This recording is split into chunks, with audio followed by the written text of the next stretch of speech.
Okay. I would, switch to the other microphone, but it's probably better if I keep my hands busy.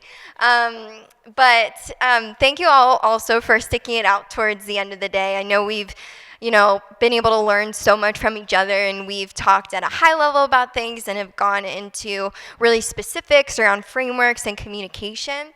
And so what I'm going to be talking about is a common thing that we all deal with and deliver on case studies, but hopefully what I'll be sharing will, also add to that action steps that you can take.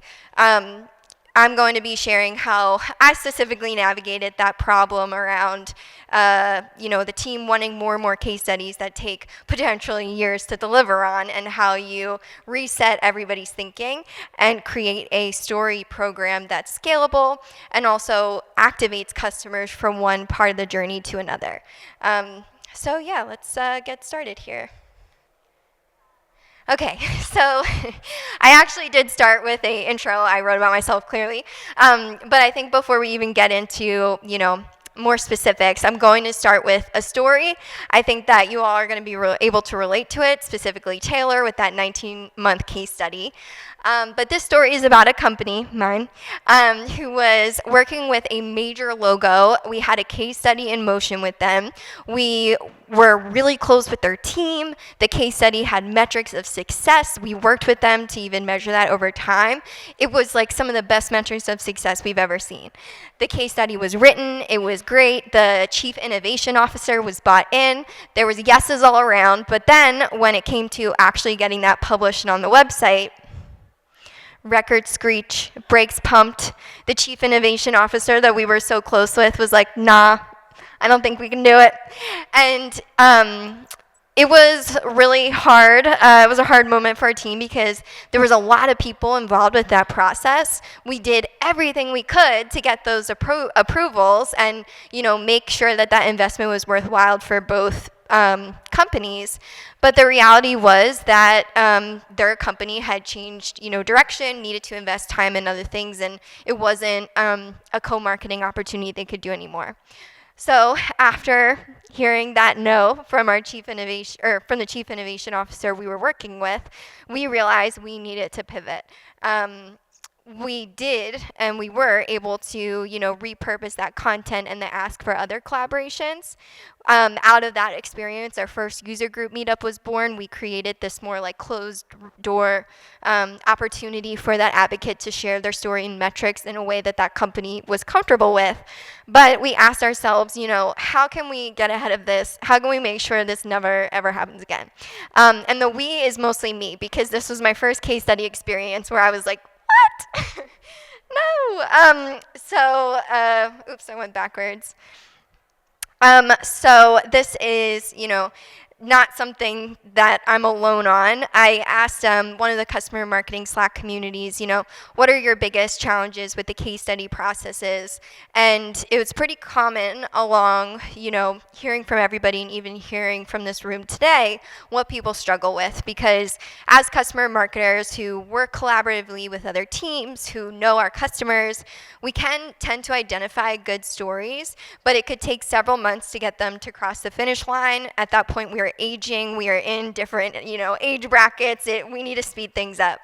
It can also feel like chasing case study approvals is all over the place. Feels like chasing waterfalls. You see my joke there? I don't need to repeat it. If you need me to zoom in, you can let me know. But oftentimes approvals come from multiple different stakeholders. You may think that you have all the people involved that need to be involved, and then somebody else cuts it before it gets out the door. And then even if you do get it approved, a big problem for people is that stories often feel, watered down, lackluster, like they lost all of their spark that they started with once they do get published.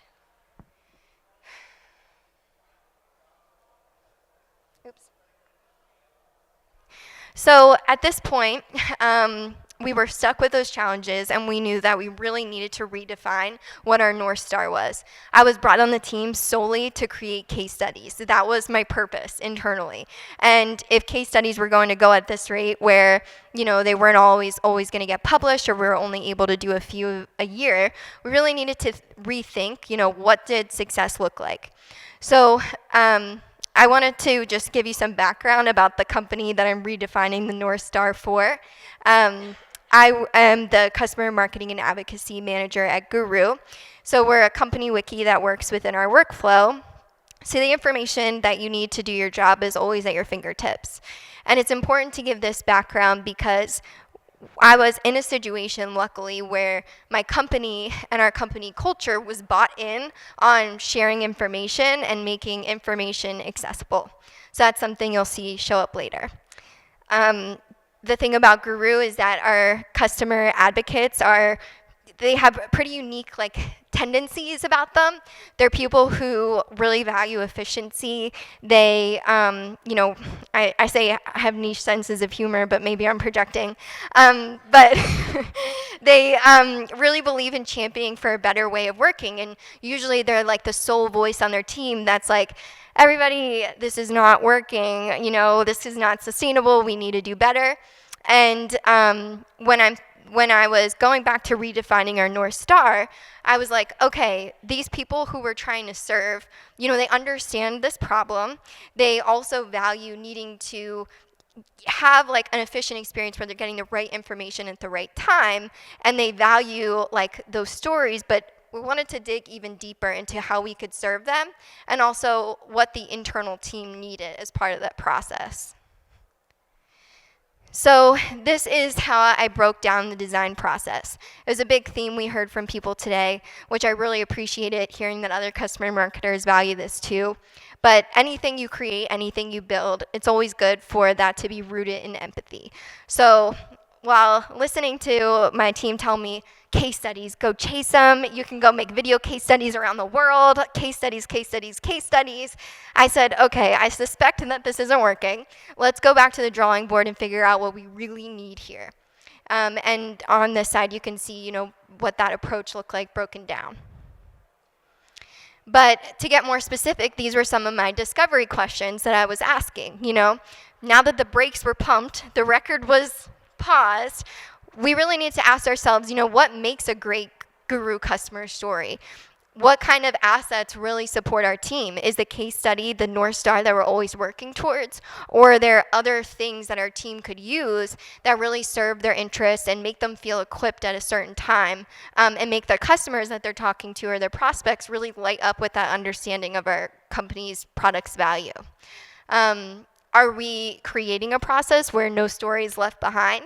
That case study that we worked on was chock full of so many different examples, and that customer alone had so many different use cases that could be spoken to, but we invested in one specific big ask. And so then when that ask was turned down, we had to pivot, but it was already after exhausting the relationship with the customer. So how could we navigate that and create a better, process? And then these other two questions, I'm sure you all can relate. Are these actually inspiring anybody? Is anybody reading them? Do we like them? Is it making those light bulbs go off? How could we do that even better to support conversions?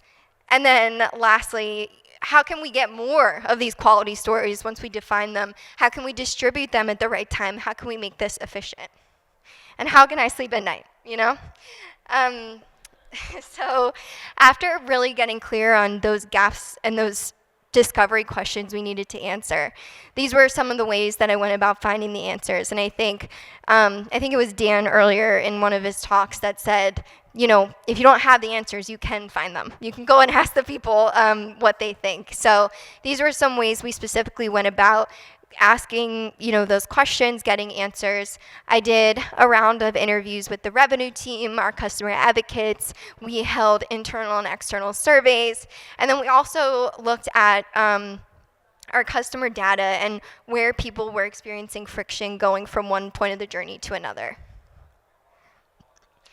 And here's what we learned. And it was a little different than what people were saying when we watched them in action. We learned that internal stakeholders needed to easily incorporate use case specific stories and success metrics into conversations. They needed to be able to anecdotally speak to a customer. So it wasn't always about that link that they sent people to or the case study. It was about being able to have something to tell somebody when they ask, how do other customers use this?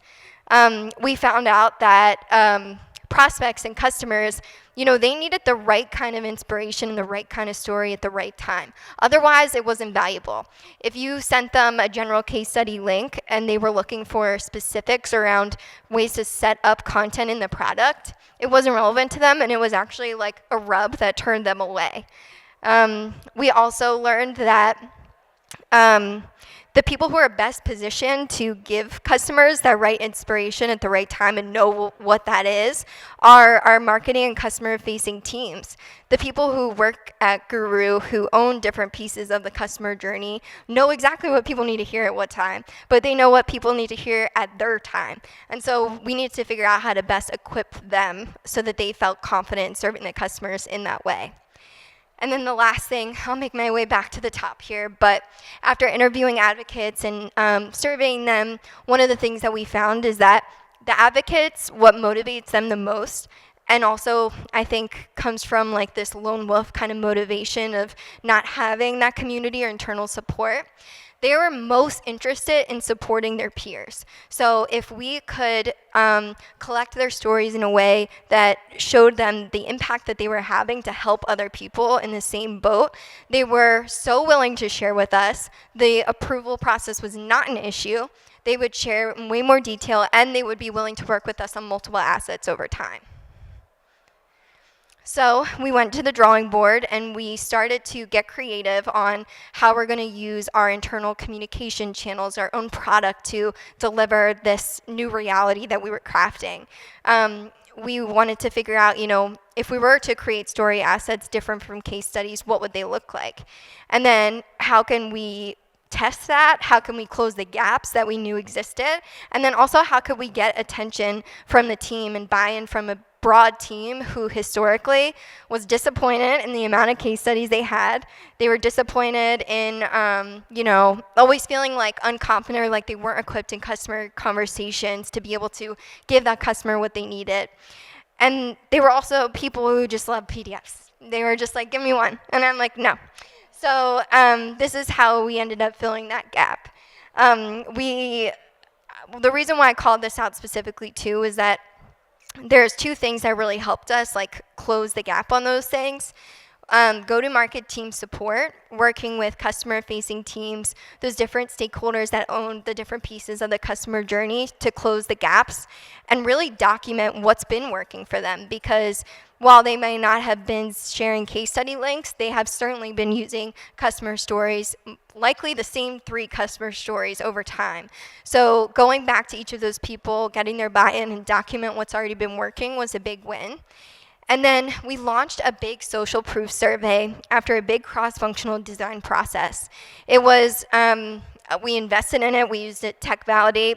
We actually ran 6 different targeted customer segment surveys organized by use case. And every question was specifically designed to result in an ideal statement at the end. And customers were asked within that survey to estimate impact, so we got metrics of success out of it. And then we also were able to create this pipeline of customers who volunteered to be speakers and references from it. So I wanted to call this out specifically because just that effort, which maybe took, 2 months out of the quarter to coordinate with people and then launch, served us in so many different ways and still continues to be a bank of resources that we tap into even today. Okay. So we're at a point where we filled the gaps. We feel confident about that we were going to position into the team. So we introduced everybody to our new customer story program. And here's what it looked like. Instead of just focusing on equipping the team with case studies and rolling out links to case studies on the website every quarter, we created this library of specific customer stories as well as social proof cards. And the library of customer stories that we had within our own product had specific cards designed for specific stakeholders along the customer journey. So they were equipped and knew exactly how to find the stories they need. The story cards within our product itself, there was table of contents cards where somebody could go and self-serve and figure out like where to start, what stories could serve their specific use case or need. And then these story cards, while we created the initial library and built them out, they're managed by the account owner and the customer, the person holding the customer relationship. So for me, that's great as a customer marketing manager because I'm not bogged down with like 100-something story cards plus needing to be a bottleneck to maintain them over time. The ownership is distributed to the people who know the customer best, and it's manageable then for that account owner, and it can also ensure that these customer stories are up to date over time as we grow with a customer and they expand with us. And then lastly, what was really helpful about this new way of organizing our customer story content was that within our product, we're able to track engagement via analytics. So I can see, and this may be typical to maybe some other sales enablement tools you may use or other story tools, but I can track the engagement through my company's product analytics to see how many sales reps are using these cards, how many members of each team are using these cards, how many views they get, how many clicks go to the top case study link, and how many Salesforce opportunities and dollar signs that these cards are being used to influence. So it's not a full picture capture, right? I'm not capturing like the anecdotal comment somebody might drop about a customer story, but I am able to go back when the team says, we need, internal comm stories yesterday. We need this. We don't have it. I can say, all right, well, here's some that, are a little dusty in Guru that I think could really serve your needs. Only Alan Jacobson, uses them. Alan, why don't you tell them why this works for you and how you use it? And we can start there while I can go back and fill the gaps for them and give them something like new and interesting to look at. Here's just a closer look into how it's organized on the platform. This is the introduction to customer stories. We have it organized in boards and cards. And then here's just some specific examples. The story, customer story roundup is basically a digest card for somebody who's like, I need to figure out this use case. I just need ideas. They can start there. It would link to, for example, this next one, which is a company-specific story. And then the last one serves more of my top-of-funnel marketing team around social proof. So it's like one-off quotes or metrics that they can incorporate into landing pages, that sort of thing. But these cards, the way that we organize the cards, go back all the way to our discovery process around what makes a good customer story. Because nothing on that card is unhelpful. Everything is there because people told us that it needed to be there, and it's organized in a way where the customer is really going to resonate if somebody was telling it to them or repurposing the content. And I just wanted to take a step back. Like I showed what the story process looks like on the inside, what the information is organized like, but I just wanted to go back to the customer and why this is working for the customer too. So this is Lindsay. She is a knowledge manager at Noom, and Lindsay is one of the customer advocates that I've worked with on all of the things. She spoke at a QBR that we had in Atlantic City, which if you never heard of that is the Vegas of the East Coast. And she's done case studies with us. She's spoken at user groups. She's posted in the community. And it's somebody like her that is like the ideal version of who I'm designing this process for. Somebody who is energized by sharing their story multiple times, and also somebody who we're strategically using that relationship in an efficient way to amplify her work and not have her do extra things. So this type of person we're sourcing from these surveys where we're getting volunteers. We're also finding them from internal nominations or the Guru community that we have. When they volunteer, when they decide they want to work with us, or when they've been notified, there's multiple ways that we present to them that they can collaborate with us to share their story. And a key thing that makes this work and makes people want to work with us all the way through to the end over time is that we really position this as celebrating progress over perfection. So we're not blocked by customers saying, oh, well, we need to have all this together and we're not there at this point, so maybe we can revisit this in a few months.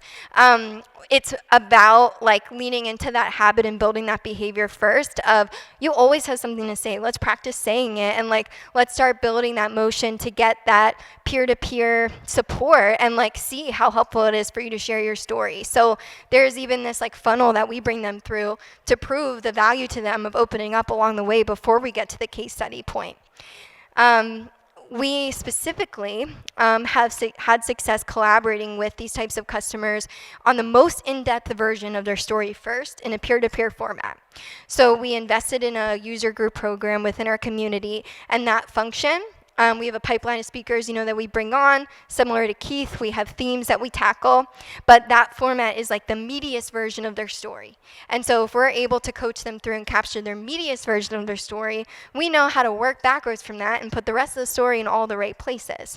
And then within even that funnel to get them to speak at the user group, which because it's a monthly cadence, it's like on top of people's minds and they see it happening, we do a recorded video interview with them before they even get on stage. So that video interview, we're working with like a recipe of what to ask them, and then we ask them those questions. All of that turns into other video clips that then get put back into the story bank that the sales team uses and serves marketing team, sales team, customer success, all of that. So I think that the customers just really appreciate knowing that their efforts are going somewhere and helping people. And so, of course, we surprise and delight them. I share the comments that come through in the user group, meetups or after about the impact that their stories have had on people. We, of course, give swag and thank yous and social shout outs, but it's really that like network connection and peer affirmation that is like a big driver of why this all works. This is what's happening. That's what I just said. This is what it looks like in 6 steps with an arrow. But you can see, it's like this like cycle that really supports each end and runs on its own, because once we built this way for all of these dots to be connected and the process to be more efficient, we can then build in, or what we did as part of that, is build in these feedback loops, both internally and externally, to make sure that we're closing the right story gaps, we're investing in the right places, people are happy, it is working for both customers and internal stakeholders. We can prove that both through qualitative feedback and quantitative feedback. And we know, instead of focusing on emailing people back and forth and pushing papers to get like a case study published, all of these things are in motion now that are happening that are really maximizing the value and allowing customers to be inspired by each other, but also to be educated about how to use the product better. And move further along in their journey with Guru. This is just an example, too, of what that looked like. One of the user groups we did, I worked with Simple and Lindsay, who you saw from Noom. We did a deep dive, on how they structured their content, and that turned into a blog post with 2 videos, customer spotlights that called them out, a recap and information about the topic in general that made its way to Help Center and customer education materials. So it's just everywhere. It's amplified, and that keeps our team efficient, and it helps Jag and Lindsay see, wow, I spent 45 minutes with these people, and this is what happened. It makes them feel really like it's worth their time, and this resulted in Jag and Lindsay both raising their hand for a customer conference coming up and saying, anytime you need me to speak, I'm willing to share my story. Yeah, so we started off with those red circles and challenges, and so here are the results where we have this internal story library where we're focusing on repurposing and distributing multiple versions of the story along the customer journey, and we're confident that we're providing the right kind of story at the right time for the ultimate customer experience, and now that we know that, we're just investing in making it better and better. And so to make it better and better, this is what's happening next and what that looks like. It's not perfect. It's not all rainbow and butterflies, because there's dips within our sales team story confidence as our use case changes, as there's whispers about a recession and we have to react to how prospects and customers are reacting. So we have this structure now that can allow us to be responsive when those dips happen and address the gaps both by sourcing new stories or investing in revenue enablement resources already. And then the next 2 things that I'm really excited about, we're going to get really closer to this, like the self-serve product-led journey of somebody. So if we completely didn't touch them or they didn't interact with us at all, and they were fully peer-inspired to optimize their use of the product is that content available for them? Are they served in that way? And that's where the last bullet point comes in, where I think the more we can drive user-generated content, we're going to be in a much better and interesting position. Like right now, all I need to do is work with them for 45 minutes to get a video recording. But what would happen if I didn't even need to do that for customers at scale? And we were driving really perfect stories at the right time from the customer voice itself and really scaling that social proof. So who knows? I will report back. Yeah, so let's definitely continue this conversation. I will see you all here tomorrow. We are having another talk where other customer marketers will be breaking down their approach as well. David, right? Yep, perfect. Okay, can't wait. But also feel free to keep in touch with me. I wasn't actually at the Grand Canyon. That was a little bit of I was at the Big Horseshoe Bend. But, you can find me on LinkedIn and everything as well. So thank you for rushing through that with me. I really appreciate it. Questions? So my top 3 big no-nos when building out a case study.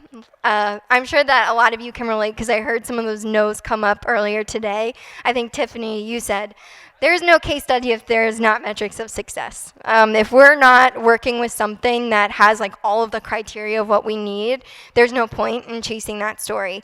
And that's an approach we take too. Similar to the recipe of a customer story card, what makes a good customer story. We have check boxes of what would make something an exceptional case study that's worth the investment. And even then, when we have all of those boxes checked and I hand it off to the content marketing team, if it's not on their priority to do like a co-marketing customer logo and they have to chase other things down with our organic, SEO strategy and all of the things we're doing there, it might not get done, but at least the customer isn't left hanging because we already showed them all these other ways that we shared their story. So the metrics of success, other big no-no is just like saying yes to customers right away. It's really important to educate your internal team when they work with the customer that has a good idea and they're like, we should do a case study. And you're like, we don't have, we can do a G2 review. I think that's important too because you don't want people to say yes and make promises that you can't deliver on. And then I think like the other big no-no, I would say just more of what I've realized in my experience and how we define case studies is that a case study has to have multiple stakeholders from a company, like multiple levels of a customer sharing quotes and social proof and information for us. So a no-no to my past self was thinking that it wouldn't have to have that. It could have one person, and that's why we were really able to put that as like the top of the mountain and work backwards from it. And then how many case studies is too many to carry out at one time? Is it more effective to do one at a time? This is a great question for me because as you can see from my process, I'm trying to do all of the things at one time so people stop DMing me. But I think that for us, you always want to keep like the floodgates open and the pipeline, like the organic energy of people who would want to engage and tell their story coming to you. So I've been very intentional about not blocking that because it would be just because it's a reaction to me not having the capacity.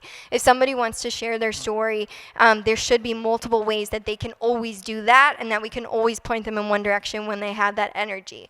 But I think too many case studies to carry out at one time is when you're making too many promises to customers for assets and outputs that your team doesn't actually have the capacity to do. So to serve that, like for us, too many case studies to carry out one time, those big North Star blog post case studies was one a month. And we had to really peel it back and say, all right, let's build a pathway for people to participate. Let's focus on doing one big case study a quarter. And let's make sure we're delivering these other assets to the sales team and closing these gaps on a recurring basis. So those feedback loops that I mentioned that we put in place are evaluated. We have a good idea at the beginning of the year where we'll focus, but every single quarter they're iterated on and evaluated. And they're also, public every month when we have revenue enablement sessions around what people are most interested what stories they want, what they're most interested in hearing about. It's always visible and transparent. And then, are you producing more written case studies and video case studies? Do your internal stakeholders want one more over the other? So for us, because it's both, because we've been able to design the process. I think Andrew, who might have left, he mentioned Rev.com. We write based off of the video transcript. So that's a really good way to like maximize your effort with a customer. They might be more comfortable with one over the other, but at least like you're not missing out on that opportunity, and you have the asset later, or you can gauge based on their personality how you'd want to collaborate with. So that's where we angle it. The type of case studies that we often publish on the blog posts are more often written with supplemental video if the video is really high quality, and then on our community, which is like our peer-to-peer platform, which is still public and searchable by Google, but we have never had approval problems for people posting in the community. Definitely a hack. Those are written, but more so in like bullet point format for a customer to have like the quick takeaways and action steps, and then the videos are there. Our internal stakeholders tend to, I've heard both right now for written and video stories, but what they mostly want is to be able to comfortably say it, feel confident about the story inside and out, and then have a follow-up link to point people to. So that was where the big rub was before of a case study was, I don't have a link to send them. They want to know more. I'm afraid to even bring up stories because they want to know more and I don't know more. And then when they do want to know more, I have nowhere to point them. So making sure that our top recommended stories that close the gap for them always lead to a link, an external link on the Guru community. Even the help center or the blog post has been key for us. So yeah, thank you so much for those questions. I appreciate it. Thank you.